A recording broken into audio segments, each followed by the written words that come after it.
temporary structure because everything down here really is a temporary structure with the exception of 3 buildings that were grandfathered in that have been here for a long time.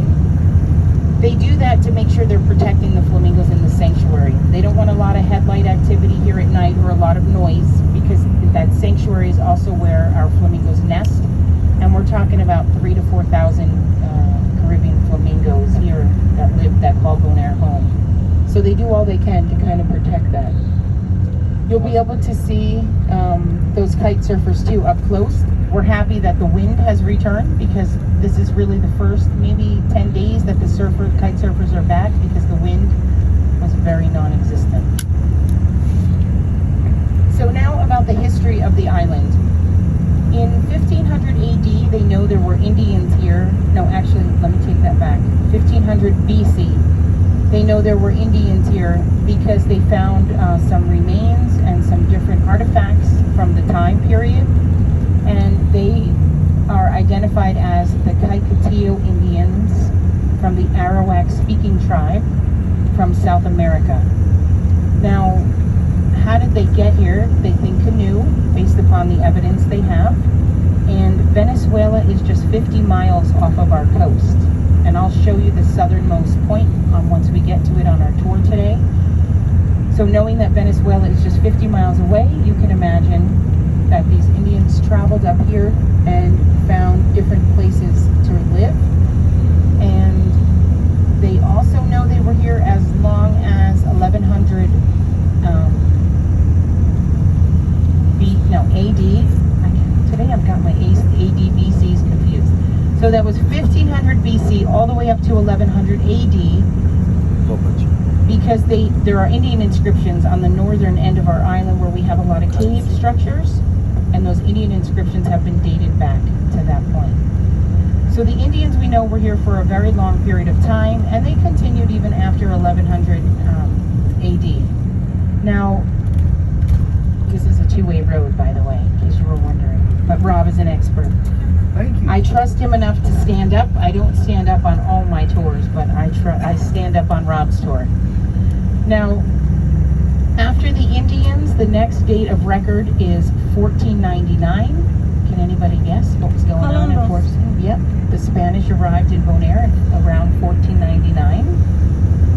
Now, the Spanish were here for, a little while, but they actually called our island Isla Inútil, which means useless island.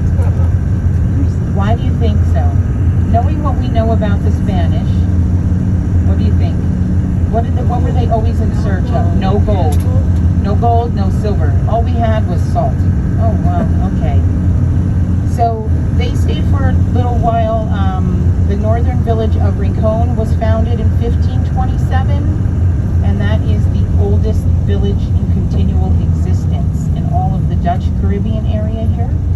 So we know they stayed a little while, and then our next record of date after 1527 that I mentioned on my tour is 1636. So that's when the Dutch actually came to the island.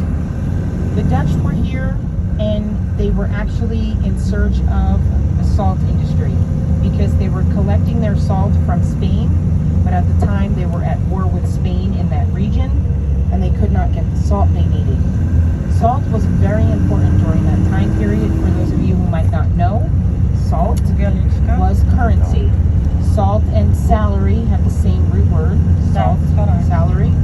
And it was used for a lot of different things, but specifically to the Dutch, it was used for their fish industry. And so they needed that. Anybody know about their herring? What do we see there? Oh, that was a giant blue heron. And there's also a pelican flying out there.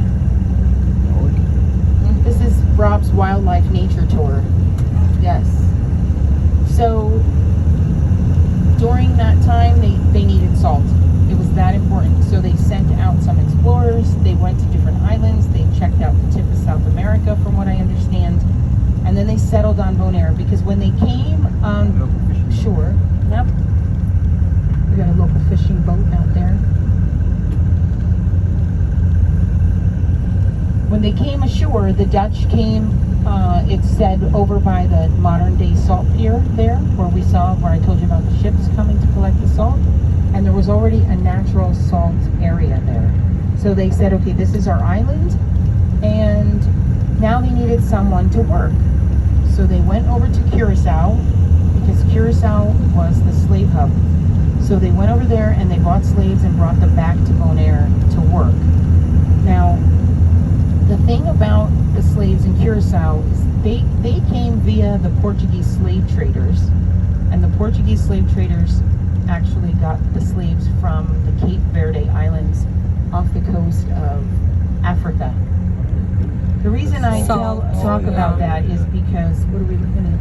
Oh, lots of people. I wonder why they stop here. They need salt. Maybe they needed to stretch their legs. I don't know what's going on. But don't worry, we're not missing anything. That's the biggest thing. It's like, sometimes when the buses stop, it's because they see a flamingo or something, and then we like to stop too. But I don't see flamingos. So maybe they do a different tour. You know what? They turn around and they go right back up to 1,000 steps. So that's probably their stop. Anyway, I'd like to talk about the origin of the slave trade, because our local language, Papimento, is directly evolved from the 5 languages of interest of history. So, of the people from history. Our Papimento is derived from... Osprey. I'm sorry. You see an osprey? No, keep interrupting me for the wildlife. It's right there on Oh, he's right on the rock. He's eating a fish. Yeah. You see him out there? What's there in the water? Just beyond, somebody's snorkeling there. Oh, okay.